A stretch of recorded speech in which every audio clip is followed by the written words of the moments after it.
happen. One is Obama himself, who in the end had to personally twist arms, risk political capital, and embrace the role of salesman-in-chief to get it done. The other is Nancy Pelosi, the first female Speaker of the House, who displayed an uncanny ability to instill both fear and devotion in her troops. It was Pelosi, on the night before the first vote in the House in November, who betrayed her close friends and allies in the abortion rights movement and struck a crucial deal with the Catholic bishops. In the end, Pelosi delivered not once, but twice. In the course of the year-long battle, we were reminded that this president is a pragmatist who willingly sacrificed campaign promises to get a bill passed. Yet at the same time, he is a dreamer, holding on to the bitter end to the hopes of winning over some Republicans, even when everyone else in Washington knew it was impossible. We were also reminded that action in Washington requires trade-offs, and some say that the compromises in the healthcare bill were too great, the deals unsavory. But without them, it's highly unlikely that the legislation would have gotten passed.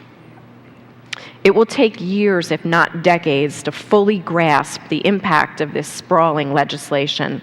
There will most certainly be unintended consequences and plenty of revisions to come. Immediately on the horizon is the next round in the bizarrely named debate over SGR.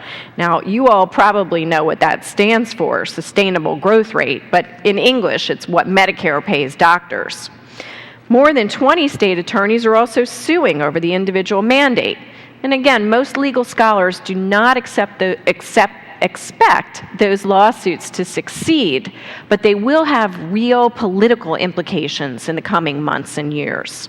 Ferocious battles will certainly erupt around the long list of issues to be determined by the Secretary of Health and Human Services. Imagine for a minute the lobbying brawls to come over things like what will be deemed part of the basic benefits package. Inclusion in that list could mean success or failure for some businesses. And most of those fights will take place behind closed doors, so it'll take some real digging to ferret out what's going on. Already, though, we can identify some of the likely winners, and the good news is that I see all of you as potentially in that group. I say that because the legislation makes a concerted effort to emphasize primary care, and physicians' assistants are at the heart of that.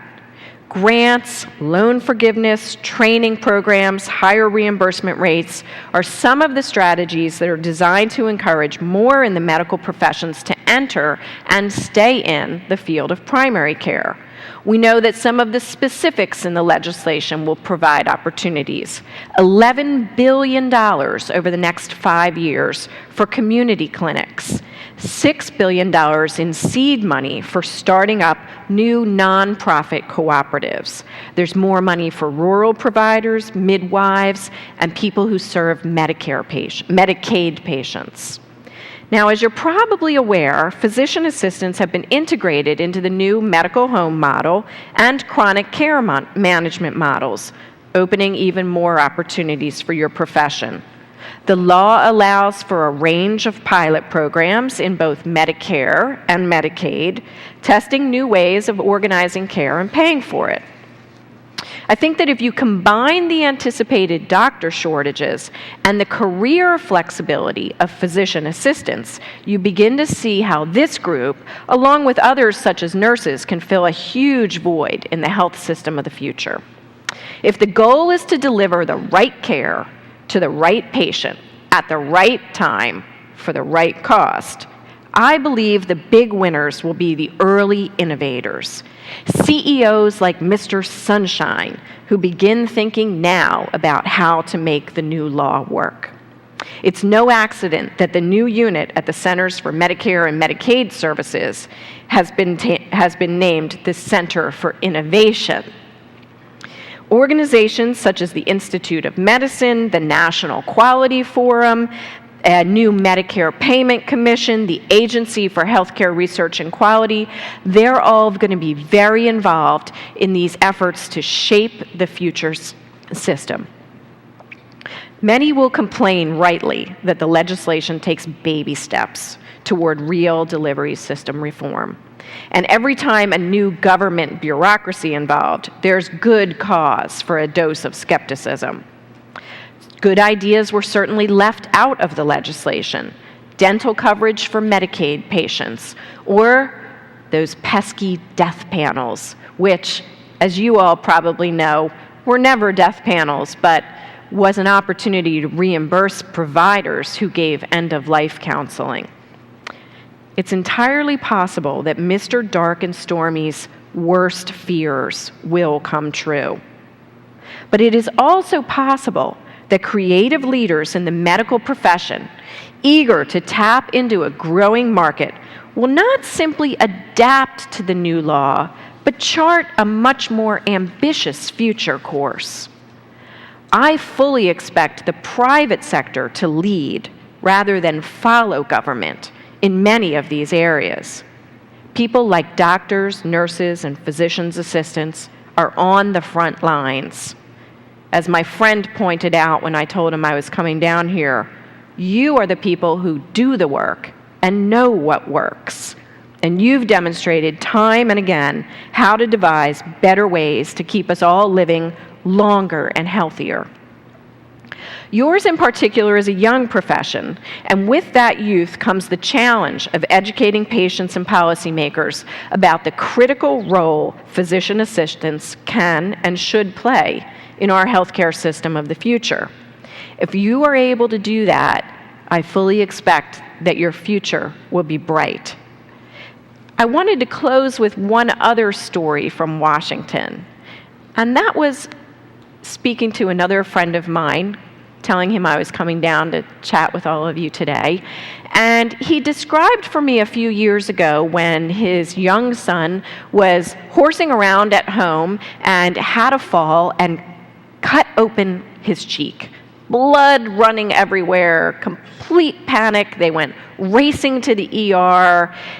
Clearly the son is going to need a number of stitches. And they're sitting talking to this individual who says, I'm a physician assistant, and I'll be stitching up your son.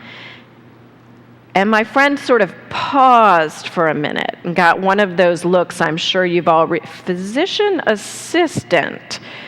Kind of thought to himself for a moment and said, you seem like a nice guy, but shouldn't we maybe have a real doctor do this? This is my son, and it looks like a pretty tricky procedure here. And the man said, well, first, let me assure you, I have done hundreds of these. This is what I spend my time on. I'm trained in it. And still, my friend was a little bit reluctant and thinking to himself, I don't know, I don't want to hurt this guy's feeling, but this is my son's face. This is what he's going to look like. And then the man said, well, let me also show you here, I've got a book. Well, now my friend is in a complete panic, thinking, oh, this guy's going to look up in the book how to stitch together my son's face? And then the man says, see, that's my name on the cover of this textbook. I literally wrote the book on how to do this. And needless to say, my friend was quite reassured and said to the physician assistant, please go right ahead. And everything went smoothly, and his son looks fabulous many years later. And it was a wonderful success. And so I close with that thought that it may require some of you once in a while explaining how you've literally wrote the book on much of what you do. But if you can, I anticipate for you a very bright, bright future in our new healthcare system. Thank you all.